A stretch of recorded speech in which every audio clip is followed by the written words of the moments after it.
Hey, can anybody hear me?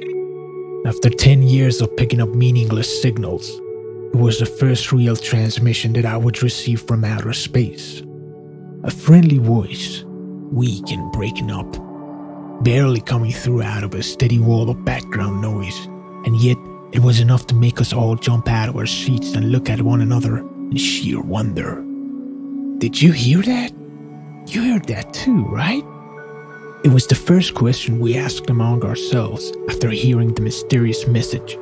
We could not believe that it was coming from millions of miles away. The new radio telescope had become operational a month ago. In the brief period since then, it had managed to track down 5 major radio bursts. And then it picked up this mystifying transmission from deep into the galaxy. By God, this telescope is exceptional. The second question was asked by one of our younger recruits. But how is this even possible? It speaks English. He was right. It was impossible for a radio transmission itself to have traveled millions of miles from the depths of unknown to Earth, let alone be in English. Something must have gone wrong. The transmission might as well have been caused by interfering radio waves, mechanical failure, or just someone pulling a silly prank on us. After skeptically going through our theories, we examined the messages a dozen more times to locate its source.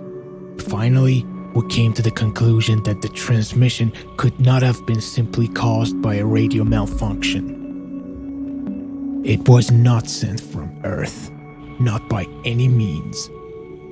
The source was far removed from the farthest point in the galaxies where man has successfully sent astronauts or even unmanned spacecraft to.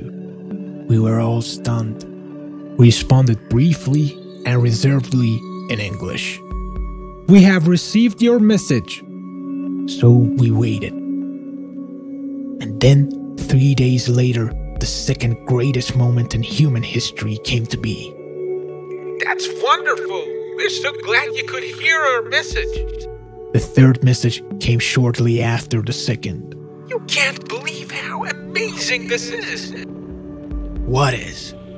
Truth is, we did not want to reveal how frightening and baffled we were by asking things like, "Where do you come from?" or "Why do you speak our language?" So out of hundreds of questions that we had in our heads, it finally came down to a short one. So we asked again, "What?" And we waited another 3 days. The next message came to us in exactly 3 days. Everyone's here. You wouldn't believe it. We're all here. The sender's friendly tone made us even more terrified. After hearing the latest transmission, the colleague asked fearfully, "Do they even know who we are?" Immediately begging the next question, which he uttered himself. "Do we know who they are?" The next time, we built up the courage and asked, "Who are you?" It was after 3 days that we realized the sender was indeed telling the truth.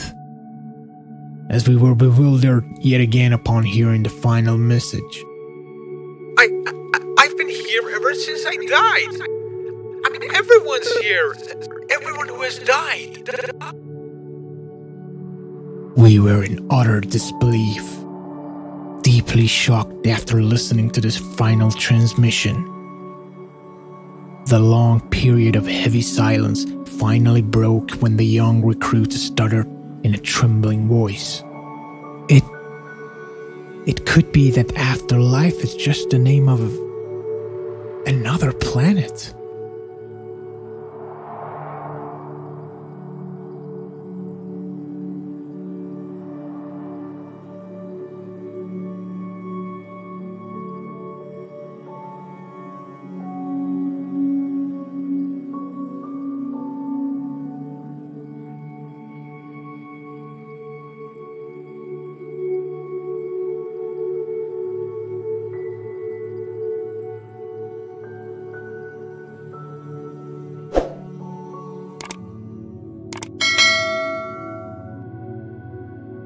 I woke up early. Like every day, I went for a walk down the forest road by our place. The sky was clear with no cloudy patch. The autumn breeze was refreshingly cool. Really brought one to high spirits.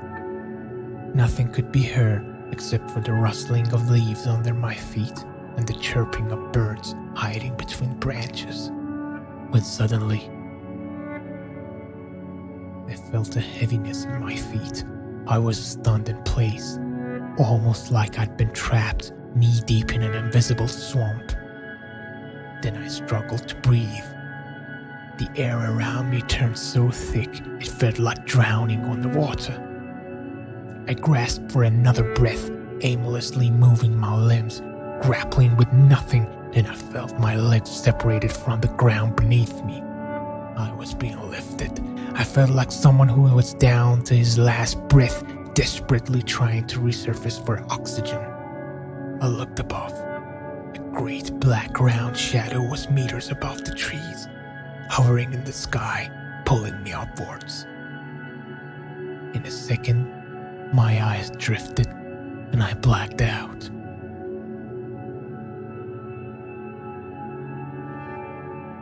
I don't know how long after that I woke up. It was dark, which meant I'd been out for at least some hours. I started coughing as I stood up. My lungs burned just like someone who's been running for quite a while. I went down the forest track, all the while thinking of the black circle above my head that I'd seen before going unconscious. What I had just experienced sounded like stories of those who claimed had been abducted by UFOs and aliens. I'd read some of the accounts of people who'd taken away, reports about people who had gone missing for hours, or sometimes days before being found and not recalling a thing from the time of the event.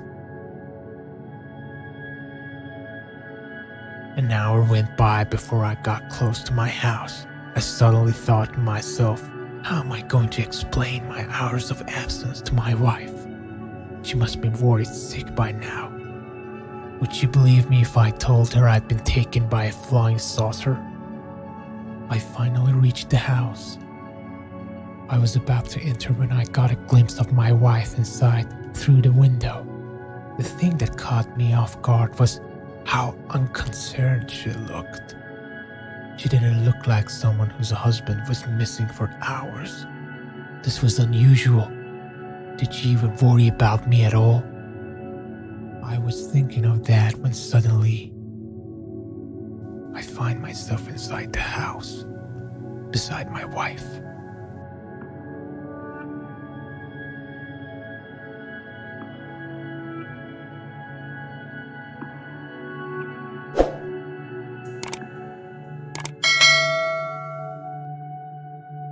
First time I saw it, I was only 6. I noticed it as I was going out to play in our front yard. It looked like a small gray cloud-like patch in the clear sky above my head. Ever since that day, the small cloud-like patch has always caught my eye.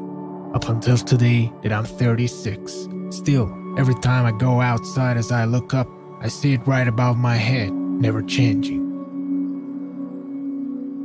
I notice it high up in the sky every day when I leave the house. I can't exactly tell how big or how far it is. Only that since it tends to disappear on cloudy days, I'd have to guess that it should be at least there, at the same level with the clouds or perhaps even higher. When I was in my teens, I tried shooting the gray patch a couple of times with my father's hunting rifle that I had secretly stashed from his room. But I could never tell if the bullets I fired actually hit the thing or not. I even bought a $3,000 quadcopter 2 years ago, so I could get close enough to the gray patch remotely, the same cloud that had been chasing me all my life. That way, I could finally unravel the biggest mystery that had haunted me forever. But just as I was reaching the point nearest to the patch, something rang in my ears. I started feeling dizzy, my vision went black, and I passed out. Within minutes, I found myself lying in a front yard. I woke up on the same spot that I was standing. My 3 ground quadcopter was there a few feet away on the ground, smashed to pieces. I looked up the sky, and the gray cloud-like patch was still there. Even though I couldn't get close enough to the patch to discover its nature that day, at least I learned 2 things. 1. It doesn't want me to get close. 2. It has a certain control over me. It would have been impossible for me to suddenly faint at such a crucial moment. After this whole setback, I thought to myself that perhaps it's not the gray patch that's chasing me, and instead it's me who's endeavoringly going after the thing, all the while controlling it.